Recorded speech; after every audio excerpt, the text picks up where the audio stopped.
apareceu já.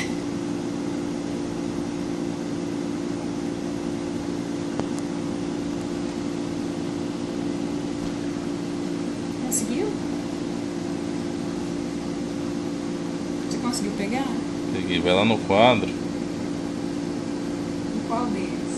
naquele que a gente tava mexendo, esse aí. Tira esse A daí. Esse A. Como assim?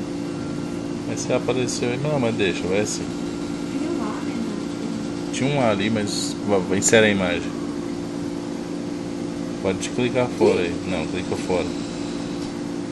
Vai lá. Frames, não, insert lá em cima. Imagem. Isso. Aí você vai em select files.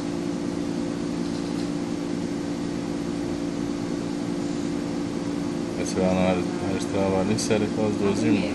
Já pode colocar as duas, né? Tem como pôr as duas ao mesmo tempo. Isso.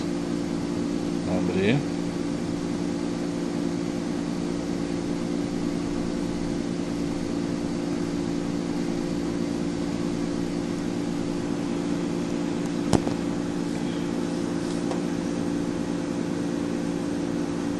Foi.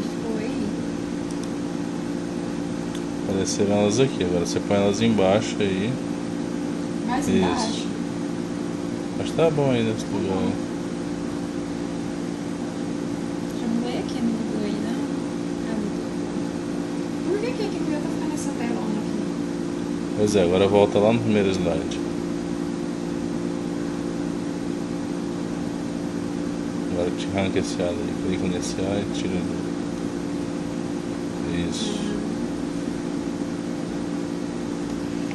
Agora volta lá. No qual?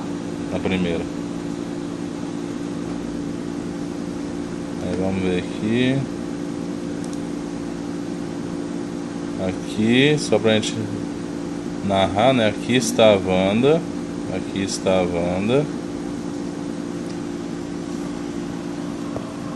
Aí você mostra lá eu lá. E lá está o Renato. Aí.